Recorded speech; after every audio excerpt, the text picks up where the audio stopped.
Welcome back to Turn Pain into Power podcast. Today, we will be discussing two topics that will definitely be eye-opening and put you guys on to what I did to become this generational curse breaker that turned my life around. The first topic we will discuss is the reality of having a child with a narcissist and all of the responsibility that you will have to assume and all of what it takes to be the parent that is the sole responsible parent of the child. Then I will go in depth into what it is like to be a chosen one and how I turned my life around, y'all. So please remember to check out the custom t-shirts and my art pieces. As you can see, I have Mother Nature art piece. It is available on TikTok. Custom t-shirts are available on TikTok as well. Pain into Power Shop. Please remember to like, share, and subscribe to the channel. Now, when you subscribe to the channel, this is how you become a part of the journey to turn your pain into power. All right, let's get right into today's first topic. What the reality of having a child with a narcissist. Number one, you have to protect your child from the abusive parent. So very different from you actually raising a child with the support and help of the other part of this child that you made this child with, which is the other parent. You are now the protector of this parent, which you're a protector as a parent anyway, but now you're having to protect your child against the other parent's abuse. So you have the responsibility to protect the child from the narcissistic parent. Number two, you assume the responsibility and the weight of carrying the responsibility of both parents, of having a child and have to carry the weight of what two parents are supposed to assume. So you have to assume the responsibility of carrying the weight that is made for two people. So you're assuming the role of mom and dad, whether the mom is the narcissist or the dad is the narcissist, because this thing doesn't have a sex. This narcissistic spirit can be either in a woman or a man. So this video is made for that partner that survived the abusive narcissistic partner and now has to protect their child. So this is the reality of having a child with a narcissist, whether you're doing it as a single dad or a single mom, because this thing can go both ways. Number three, you bear the weight of providing, nurturing, and supporting your child mentally, physically, and financially, as opposed to having to split the responsibility where the other partner is responsible of providing financially. Very different when you have to bear the responsibility of doing it all. And this is what happens when you have a child with a narcissist and you have to protect the child from the abuse of the narcissistic parent. Because 9 times out of 10, when you try to do this as a co-parenting situation, the narcissistic abusive parent will abuse you financially. So they will refuse to help with the child financially. They will bare minimum the child as far as timing. They will refuse to equally help in that department as well. So you have to assume the position of playing both roles, mom and dad. Also carry the weight of providing, nurturing, and protecting your child and providing for them emotionally, mentally, physically, and financially. This is the reality, y'all. Number 4, you often feel alone and unsupported by the end of a long day because you don't have that emotional support at the end of a day of another partner helping with the child and maybe comforting you and emotionally supporting you. Hey, you're doing a great job. So when you don't have that at the end of a long day, oftentimes you feel alone and tired.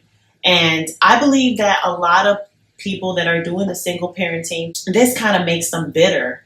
And it doesn't matter if you are in a relationship.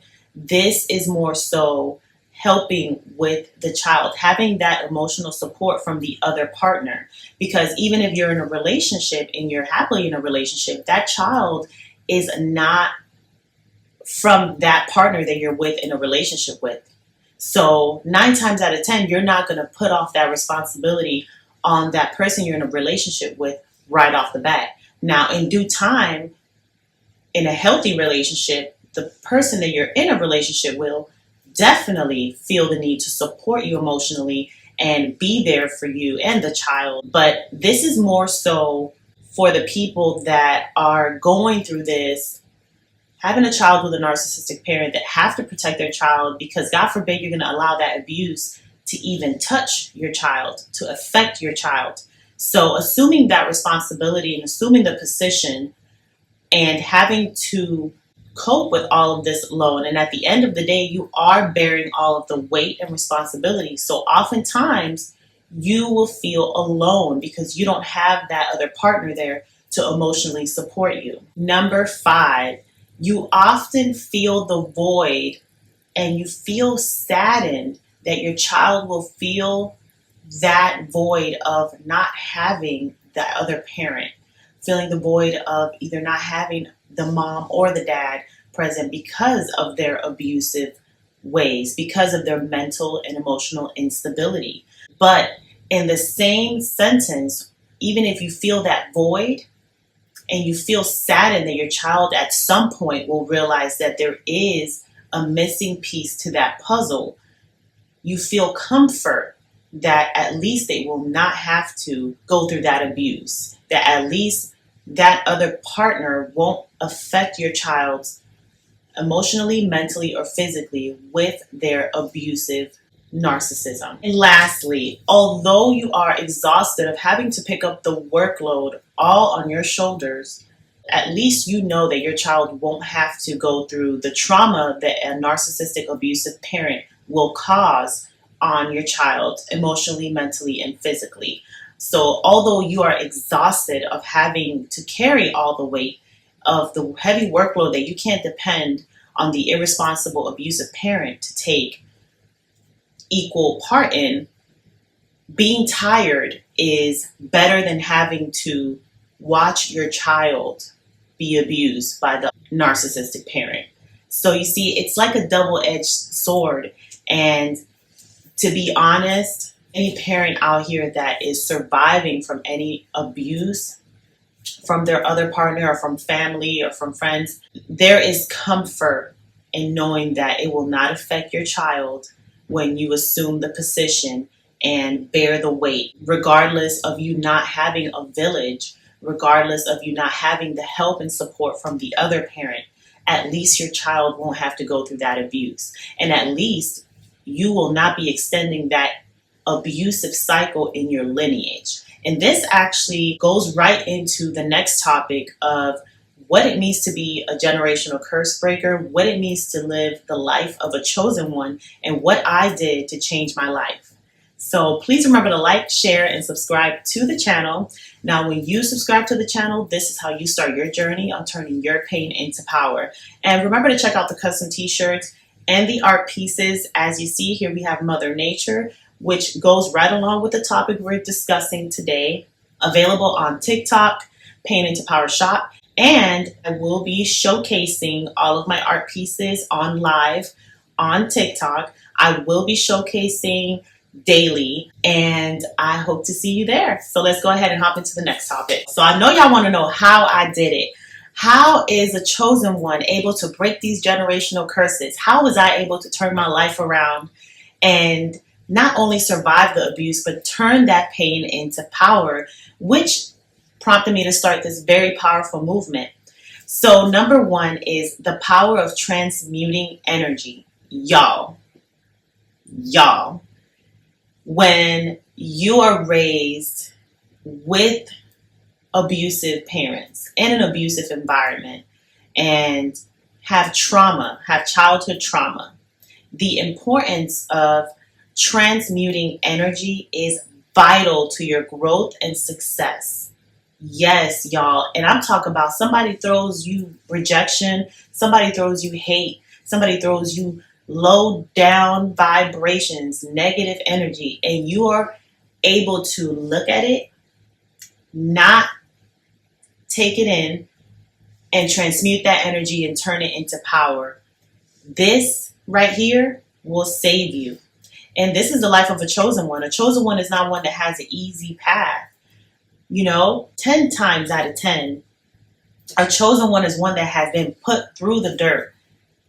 A chosen one is a diamond in the rough. A chosen one is a rose that grows out of concrete. Yes, very difficult circumstances, survives a trauma and is able to bring healing and light to millions. So transmuting energy is number one. Number two, solidarity and isolation. Yes, isolation in a time with healing through the Most High. God will isolate you in this season of healing because He wants you to remain still. Man, if it wasn't for that season of isolation, I wouldn't be here today, y'all. I would not be here today. I wouldn't be walking in my purpose. I wouldn't be healed. I wouldn't be able to wake up with a renewed spirit. I wouldn't be finding joy in everyday life.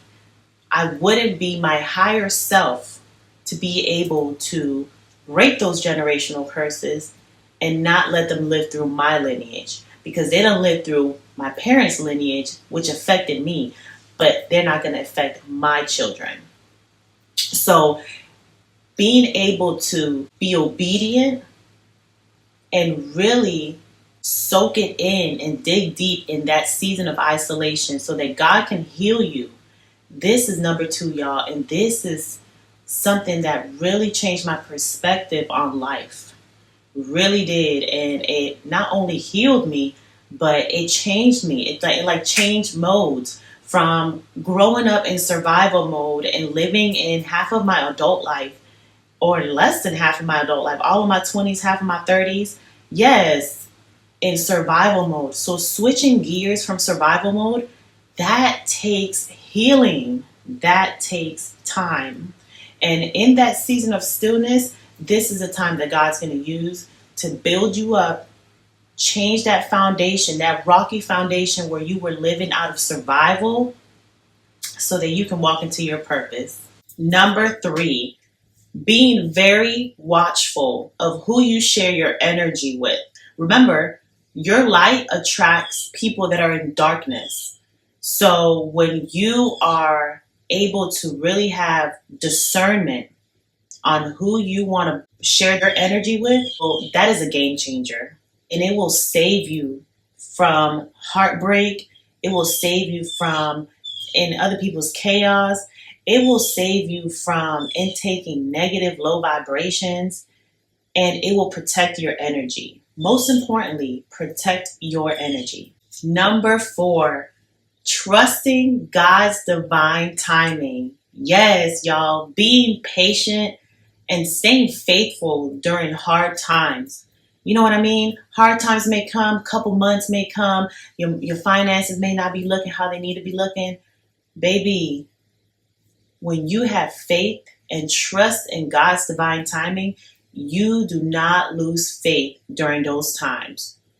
You dig deep, you find the message that God is trying to relay to you, and you pivot. Pivoting becomes second nature when you have faith in God's divine timing. Trust. Patience is key. And number five, painful endings by establishing boundaries against toxic people. Whether that is people that you have to come in contact with, family, friends, coworkers, establishing boundaries is going to save you from a whole lot of heartache, from a whole lot of unnecessary chaos, unnecessary drama. And the reality is, it is not easy to be a chosen one that is highly connected and very in tune spiritually, because we are in a world where the majority of people are attached to worldly things.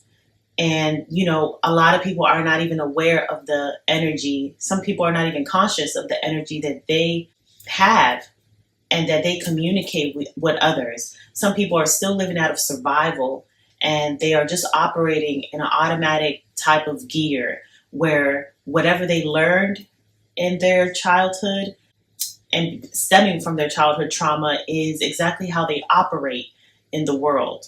So if you're raised in an environment with a lot of anger, they're just simply operating out of a place of survival and project a lot of anger out to the world. So the reality is, when you are very in tune, you have to protect your energy. You have to establish boundaries, because when you're very connected to a higher power, when you're very spiritually in tune, you're very sensitive to other people's energies, and you cannot expose your energy to everyone. You can't share your energy with everyone. So establishing boundaries is number 5, and it may bring painful endings. It may mean you have to love from a distance, but at the end of the day, when you're a chosen one, you have to protect yourself. You have to protect your energy. So yes, y'all, I hope both of these topics resonate with y'all. I hope it helps. It brings clarity and really truly shows y'all the power of God, using your pain into a powerful movement, using your pain into your purpose. Please remember to like, share, and subscribe to the channel. Have a wonderful day. And don't forget to check out the showcases. Starting tomorrow, we'll be going live with my paintings on TikTok, Pain Into Power Shop. And check out the custom t-shirts, y'all. Support the movement. Custom t-shirts are available on TikTok, Pain Into Power Shop. Have a blessed day, y'all. It's a blessing to be a blessing. And see you on the next one.